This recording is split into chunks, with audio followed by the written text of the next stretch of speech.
माता और पुत्र। उदासी और गरिमा से भरी मुस्कान के साथ मोंटे क्रिस्टो के काउंट ने उन पांचों युवकों को विदा में झुककर अभिवादन किया। फिर मैक्सिमिलियन और इमैनुएल के साथ अपनी बग्घी में वापस बैठ गया। अल्बेर, बोशा और शातोरेनो युद्ध भूमि पर अकेले रह गए। युवक ने अपने दोनों सेकंड्स की ओर एक दृष्टि डाली, जो संकोची तो नहीं थी, पर मानो उनसे अभी अभी घटित घटना पर उनका मत पूछ रही हो। शायद इसलिए कि वह अधिक संवेदनशील था या कम कपटी, पोषा ही पहले बोला। उसने कहा, अच्छा, अच्छा, मेरे प्रिय मित्र, मुझे तुम्हें बधाई देने दो। ये एक अत्यंत अप्रिय प्रसंग का अप्रत्याशित अंत है। अल्बेर गहरे विचार में डूबा रहा और कुछ न बोला। शातोरेनो बस अपनी छड़ी से अपने जूते को ठकठकाता रहा। तो क्या हम चलें? उसने एक असहज मौन के बाद पूछा। जब तुम चाहो, बोशा ने उत्तर दिया। बस मुझे मोरसेर्फ को बधाई देने का समय दे दो। उन्होंने आज ऐसी शूरवीरता और ऐसी दुर्लभ उदारता दिखाई है।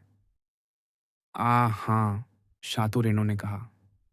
ये वास्तव में शानदार है, बोशाम आगे बोला। अपने ऊपर ऐसा नियंत्रण बनाए रखना। हाँ, निस्संदेह, शातोरेनो ने अत्यंत अर्थपूर्ण शीतल स्वर में कहा। मेरी ओर से तो मैं इसे कभी निभा ही नहीं पाता। महाशयो, अल्बेर ने बीच में कहा, मेरा नहीं ख्याल कि आप समझ पाए हैं कि मेरे और मोंटे क्रिस्टो के काउंट के बीच कुछ अत्यंत गंभीर घटित हुआ है। हाँ, निश्चय ही तुम सही हो, बोशा तुरंत बोला। पर हर आवारा युवक तुम्हारे इस वीरत्व को समझने में सक्षम नहीं होगा, और देर सवेर तुम्हें उन्हें इसे अधिक कठोर ढंग से समझाना पड़ेगा, जो तुम्हारे शरीर के स्वास्थ्य या जीवन की अवधि के लिए अच्छा न भी हो सकता है। क्या मैं तुम्हें एक मित्र की तरह सलाह दे सकता हूँ? नेपल्स, हेग या सेंट पीटर्सबर्ग चले जाओ। ये शांत स्थान है, जहाँ के निवासी सम्मान के प्रश्न पर हमारे उतावले पेरिसवासियों से अधिक विवेकशील हैं। वहां पहुंचकर भरपूर निशानेबाजी का अभ्यास करो और स्वयं को अनगिनत क्वार्ट और टियर्स पैरी में प्रशिक्षित करो। या तो कुछ वर्षों में इतने भुला दिए जाओ कि शांति से फ्रांस लौट सको, या अपने व्यायाम कौशल से इतना सम्मान अर्जित कर लो कि मन की शांति सुनिश्चित हो जाए। क्या मैं ठीक नहीं कह रहा, शातोरेनो? पूर्णतः मेरी ही राय, कुलीन ने कहा। कोई अनिर्णीत द्वंद्व जितना गंभीर द्वंद्व को आकर्षित करता है, उतना कुछ नहीं। धन्यवाद महाशयो, अल्बेर ने शीत मुस्कान के साथ उत्तर दिया। मैं आपकी सलाह मानूंगा, इसलिए नहीं कि आप दे रहे हैं, बल्कि इसलिए कि फ्रांस छोड़ना पहले ही मेरा इरादा था। और आपने मेरे लिए जो सेवा की, सेकंड्स बनकर, उसके लिए भी आभारी हूं। वह मेरे हृदय पर गहराई से अंकित है, क्योंकि अभी अभी जो शब्द मैंने सुने हैं, उनके बाद भी मैं केवल उसी सेवा को याद रख सकता हूँ। शातोरेनो और बोशा ने एक दूसरे की ओर देखा। दोनों पर एक ही प्रभाव पड़ा था, और जिस दृढ़ स्वर में मोरसेर्फ ने धन्यवाद दिया था, उससे स्पष्ट था कि वार्ता लंबी खिंचती तो स्थिति सबके लिए असहज हो जाती। अलविदा अल्बेर, बोशा ने अचानक कहा, सहजता से उसका हाथ बढ़ाते हुए। यद्यपि इससे दूसरे की जड़ता में कोई हलचल न हुई, उसने उस बढ़े हुए हाथ का कोई प्रत्युत्तर नहीं दिया। अलविदा, शातोरेनो ने भी कहा, अपनी छोटी छड़ी बाईं हाथ में रखते हुए दाइयों से संकेत किया। अल्बेर के होंठ बस बुदबुदाए। अलविदा! उसका चेहरा अधिक स्पष्ट था। उसमें दबी हुई क्रोध लहर, गर्वित तिरस्कार और उदार आक्रोश की पूरी संगति झलक रही थी। जब उसके दोनों सेकंड्स अपनी बग्घी में चले गए, वह कुछ देर उसी स्थिर और उदास मुद्रा में खड़ा रहा। फिर अचानक उस छोटे वृक्ष से, जिससे उसके नौकर ने घोड़े की लगाम बांधी थी, लगाम खोलकर वह फुर्ती से काठी पर चढ़ा और पेरिस की ओर सरपट दौड़ पड़ा। 15 मिनट बाद वह रूद्यू हेल्देर स्थित मकान में प्रवेश कर रहा था।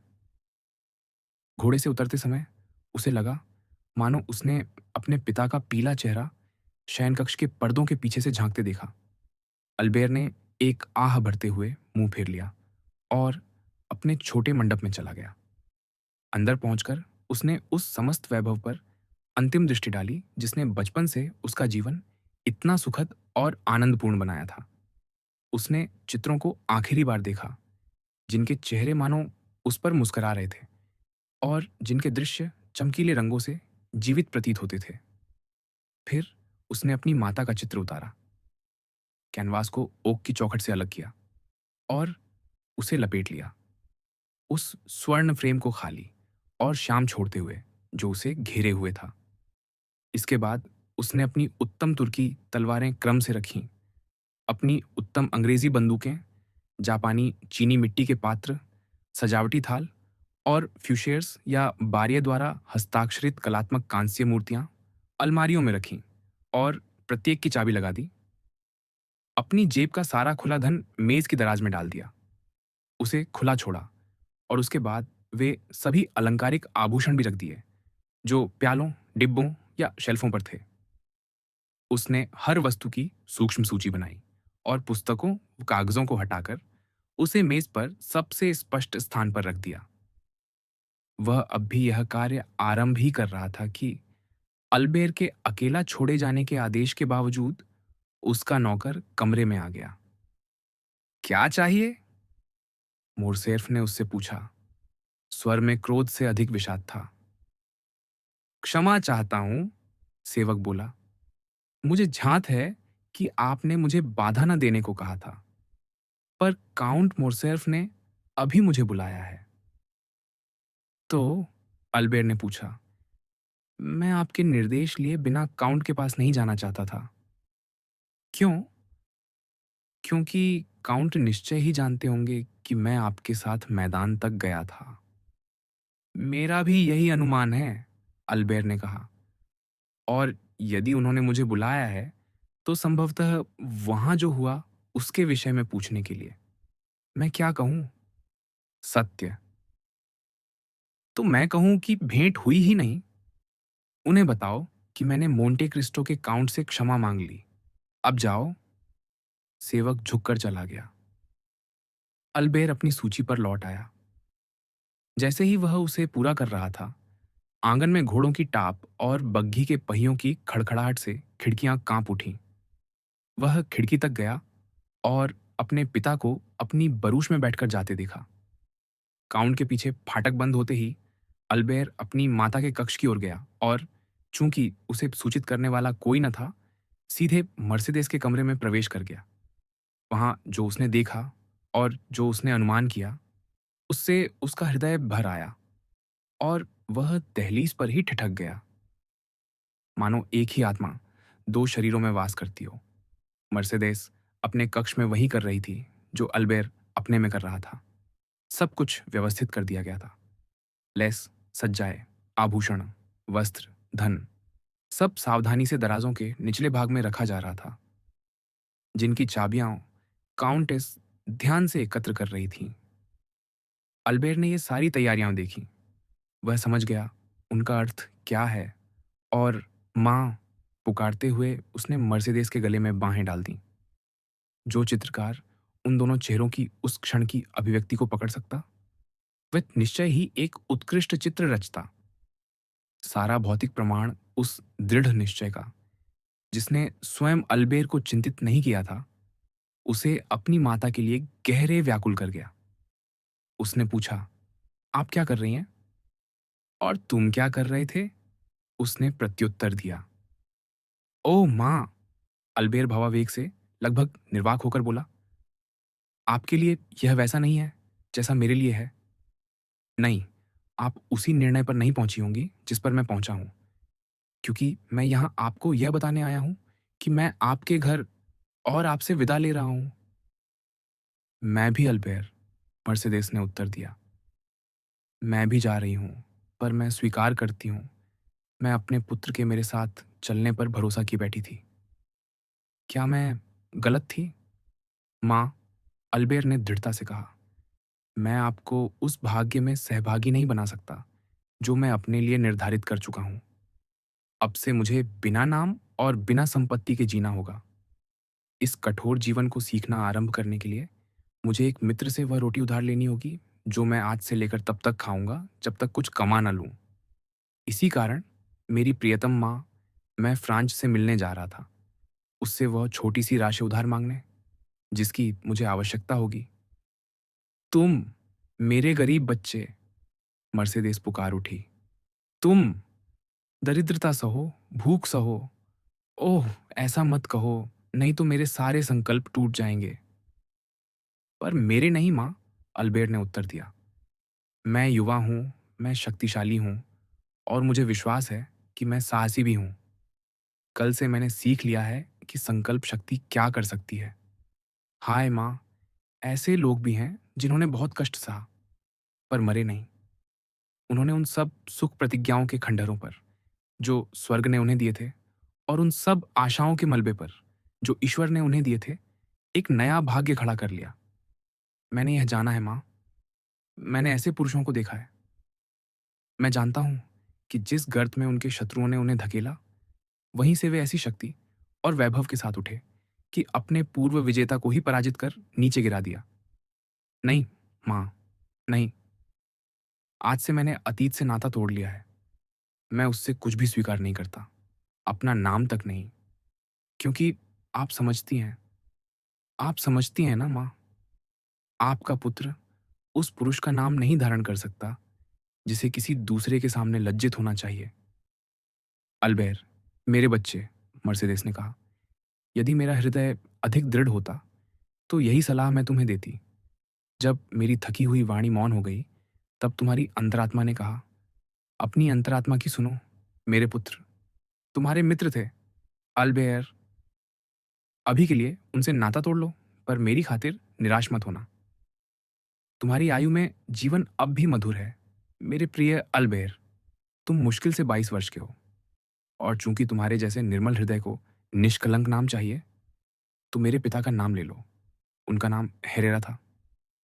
मैं तुम्हें जानती हूँ अल्बेर, तुम जो भी मार्ग चुनो, शीघ्र ही इस नाम को उसमें गौरवशाली बना दोगे।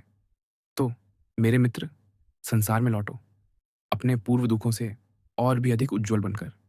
और यदि ऐसा ना भी हो, मेरी सारी आशाओं के विपरीत, तो कम से कम मुझे यह आशा रहने दो, अब से मेरे पास वही एक विचार होगा, क्योंकि मेरा कोई भविष्य नहीं और इस घर की देहरी पर मेरी कब्र मेरी प्रतीक्षा कर रही है। मैं सब कुछ करूंगा जैसा आप चाहती हैं माँ, युवक ने कहा। हाँ, मैं आपकी आशा साझा करता हूँ। स्वर्ग का क्रोध हमारा पीछा नहीं करेगा। आप जो इतनी पवित्र हैं और मैं जो इतना निर्दोष हूँ, पर चूंकि हम निश्चय कर चुके हैं, तो शीघ्र कार्य करें। मोरसैफ लगभग आधा घंटा पहले घर से निकल गए। अतः जैसा आप देखती हैं, हमारे पास किसी कलंक या स्पष्टीकरण से बचने का अच्छा अवसर है। मैं तुम्हारी प्रतीक्षा करूंगी मेरे पुत्र, मर्सिडीज ने कहा। अल्बेर शीघ्रता से बुलेवार्ड पर गया और एक गाड़ी लेकर लौटा जो उन्हें घर के बाहर से ले जाती। उसे रू दे सेंट पेरे का एक छोटा सा बोर्डिंग हाउस याद था, जहां उसकी माता को सादा पर सम्मानजनक निवास मिल सकता था। वह उसे लेने वापस आया। जैसे ही गाड़ी द्वार के सामने रुकी और अल्बेर उतर रहा था, एक व्यक्ति उसके पास आया और उसे एक पत्र थमा गया। अल्बेर ने उसे पहचान लिया। वह बर्तुच्चियो था। काउंट की ओर से, उसने कहा। अल्बेर ने पत्र लिया, खोला और पढ़ा। पढ़ने के बाद उसने बर्तुच्चियो को खोजने को चारों ओर देखा, पर वह जा चुका था। तब अल्बेर, आंखों में आंसू और गले में रुद्ध स्वर लिए, मर्सिडीज के पास लौटा और बिना कुछ कहे पत्र उसके हाथ में दे दिया। उसने पढ़ा, अल्बेर, तुम्हें यह दिखाकर कि मैं उस योजना को भांप चुका हूं जिसे तुम अपनाने वाले हो, मैं यह भी आशा करता हूं कि मैं अपनी सूक्ष्म समझ का प्रमाण दे रहा हूं। तुम स्वतंत्र हो। तुम काउंट का घर छोड़ रहे हो और अपनी माता को साथ ले जा रहे हो, जो तुम्हारी ही भांति स्वतंत्र है। पर विचार करो अल्बेर, तुम उन पर उतना आरणीय हो जितना कभी चुका नहीं सकते, चाहे तुम कितने ही उदार क्यों ना हो। संघर्ष अपने लिए रखो, दुहक अपने लिए मांगो, पर उस प्रथम दारिद्र्य से उन्हें बचाओ जो अनिवार्यतः तुम्हारे प्रारंभिक प्रयासों के साथ आएगा, क्योंकि वह उस दुर्भाग्य में जो उन पर आया है, परोक्ष रूप से भी सहभागी होने योग्य नहीं, और ईश्वरीय विधान नहीं चाहता कि निर्दोष दोषी का दंड भोगे। मुझे झांत है कि तुम दोनों रूद हेल्देर का घर छोड़ने वाले हो, अपने साथ कुछ भी लिए बिना। ये जानने का प्रयास मत करो कि मुझे कैसे पता चला। मुझे पता है, बस इतना ही पर्याप्त है। तो मेरी बात सुनो, अल्बेर। 24 वर्ष पूर्व मैं अपने देश लौटा था, आनंदित और गर्वित। मेरी एक वधू थी, अल्बेर, एक धर्मपरायण युवती, जिसे मैं प्रेम करता था, और मैं उसके लिए 150 लुई लेकर लौट रहा था, जिन्हें मैंने निरंतर श्रम से बड़ी कठिनाई से बचाया था। ये धन मैं उसी के लिए ला रहा था, और समुद्र की विश्वासघाती प्रकृति को जानते हुए मैंने उसे मार्से में अपने पिता के निवास वाले छोटे से बगीचे में, आलेदे में, यहाँ पर गाड़ दिया था। तुम्हारी माता उस प्रिय छोटे घर को भली भांति जानती है। हाल ही में पेरिस आते समय मैं मार्से से होकर गुजरा। मैं उस घर को देखने गया, अपनी पीड़ादायक स्मृतियों सहित, और संध्या में एक फावड़े से मैंने उस कोने को टटोला जहां अपना धन दबाया था। लोहे का संदूक वहीं था, किसी ने उसे छुआ तक नहीं था। वह उसी कोने में है जहां एक सुंदर अंजीर का वृक्ष छाया देता है, जिसे मेरे पिता ने मेरे जन्म के दिन लगाया था। तो अल्बेर, यह धन, जो कभी उस स्त्री के जीवन और शांति को सुरक्षित करने के लिए था जिससे मैं प्रेम करता था, अब भाग्य के एक विचित्र और पीड़ादायक मोड़ से फिर उसी उपयोग में लौट आया है। ओह, समझो मैं क्या अनुभव करता हूँ। मैं, जो उस गरीब स्त्री को लाखों दे सकता था, और अब उसे केवल काले रोटी का एक टुकड़ा लौटा रहा हूँ, जो उस दिन से मेरी विनम्र छत के नीचे छिपा पड़ा था जब मैं उससे अलग हुआ था, जिसे मैं प्रेम करता था। तुम उदार पुरुष हो, अल्बेर, पर शायद गर्व या आक्रोश तुम्हारी दृष्टि ढक रहा है।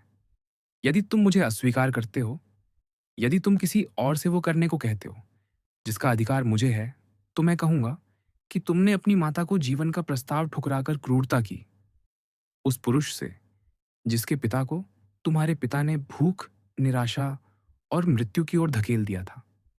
पत्र पढ़कर समाप्त करने पर अल्बेर पीला और निश्चल खड़ा रहा, अपनी माता के निर्णय की प्रतीक्षा करता हुआ। उसने आकाश की ओर एक अवर्णनीय भाव से देखा और कहा, मैं स्वीकार करती हूँ। उसे यह अधिकार है कि वह दहेज दे जिसे मैं एक मठ में लेकर जाऊंगी। और पत्र को हृदय से लगाकर उसने अपने पुत्र का हाथ थामा और सीढ़ियों की ओर बढ़ चली, शायद उससे भी अधिक दृढ़ कदमों से जितनी उसने स्वयं अपेक्षा की थी।